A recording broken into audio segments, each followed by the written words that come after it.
Shooter. Where's the shooter? No one knows. Here in Minneapolis, school children scramble for safety.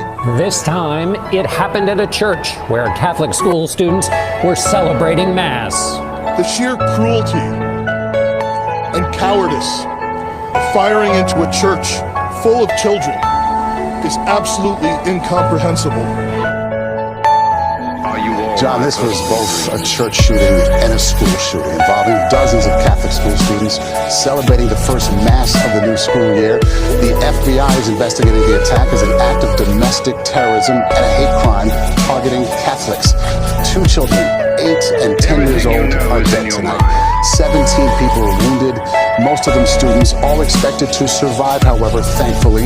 Officials say the shooter died of a self-inflicted gunshot wound. It happened this morning on the south end of Minneapolis at Annunciation Catholic Church, which is on the same grounds as Annunciation Catholic School, just a few steps away. But we caution you here, some of the images from the scene are hard to watch. This video was recorded inside the church just moments after the shooting stopped. Where's the shooter? Where's the shooter? No one knows. A parent offered the video to CBS News.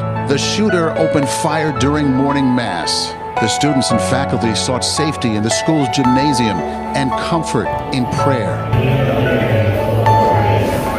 Some of the children were injured, others in shock. Minneapolis Police Chief Brian O'Hara. This worship service was marking the first week of school for children that are attending the Annunciation Catholic School. During the Mass, a gunman approached on the outside on the side of the building and began firing a rifle through the church windows towards the children sitting in the pews at the Mass. Shooting through the windows, he struck children and worshipers that were inside the building. The ages of the injured range from 6 to 15, as well as parishioners in their 80s. 2 students, ages 8 and 10, were killed. The shooter was armed with a rifle, a shotgun, and a pistol. This was a deliberate act of violence against innocent children and other people worshiping. The sheer cruelty and cowardice of firing into a church full of children is absolutely incomprehensible. 5th grader Weston Halsney was seated near the stained glass windows when shots were fired. The first one, I was like, what is that? I thought it was just something, and then when I heard it again, I just ran under the pew, and then I covered my head. My friend Victor, saved me, though, because he laid on top of me, but he got hit. Your friend laid on top of you? Yeah, and he got hit. Heavily armed police and first responders arrived at the scene within minutes, rushing the injured to hospitals. Jacob Fry is the Minneapolis mayor. These were Minneapolis families. These were American families. And the amount of pain that they are suffering right now is extraordinary. And don't just say this is about thoughts and prayers right now. These kids were literally praying. It was the first week of school. They were in a church. Police identified the shooter as 23-year-old Robin Westman, who was found dead from a self-inflicted wound. The suspect's mother once worked at the school. Police searched the shooter's home and tell CBS News the suspect had hand-drawn pictures of the church's layout and an ammunition clip with the words written, "Where is your God?" Classes had just begun on Monday.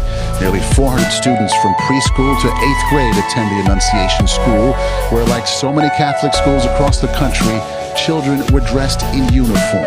Parents who had just dropped off their kids rushed back, enduring agonizing waits to be reunited with their loved ones. Zuhair Safi's granddaughter was injured in the shooting. It should not be this way. People should not have guns. The school's principal, Matthew DeBoer, demanded change. There's nothing about today that can fill us with hope. We, as a community, have a responsibility to make sure that no child, no parent, no teacher ever has to experience what we've experienced today, ever again. And you can feel the anger and frustration here in the community. We have an update now on Victor, the little boy who was shot while protecting his friend that you heard from in the church. Victor was taken to the hospital and is expected to be okay, thankfully. We turn now to investigative reporter Jonah Kaplan of our CBS Minnesota station, WCCO. And Jonah, you live here, you know the city well, you've been speaking with members of the church community. What have you learned? Well, this is an area of South Minneapolis. We're the city of lakes, and this kind of basks in that beauty. In this area, there are blue-collar families, a lot of middle-class families. The key word there, families. And I spoke with one father, Anders Holim. He had two daughters, 4th grade and 1st grade, in that church. He described to us the moments where he tried looking for them. I pulled into the parking lot, shots were still going off. I saw a dad who works at the school, and I said, is the school locked down? And he said, there's a shooting at the church. And he said, and all the kids are in there. And I just felt like I was gonna throw up. It was just chaos. Then just started helping kids out, saw a lot of injured kids. Everything you know is in It was tough. It was, and I just, selfishly was just like, where are my girls?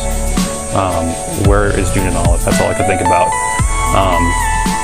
And I couldn't find them. And it was awful. What's bedtime going to be like tonight? What's breakfast going to be like tomorrow morning? Yeah, I called a friend who's a psychiatrist and I said, what do we do today? And he said, just make a safe place for your emotions today. And so I had to take, step upstairs and just let it out. And then I just want to show that my girls can be feeling whatever they feel. Anders also said that he wants America to feel rage with him, but to turn that rage into productive action. Jonah, what about keeping the kids calm? How did they do that? What do we know about that? Yeah, there are only 400 kids in there. I spoke with a pastor. He said he tried to keep them calm in song. And this was one that even I recognized because I sing to my own kids. Lord, prepare me to be a sanctuary, pure and holy, tried and true. With thanksgiving, I want to be a living sanctuary for you. Meaningful words tonight. Jonah Kaplan, thank you so much. Usher Qureshi joins us now from Hennepin County.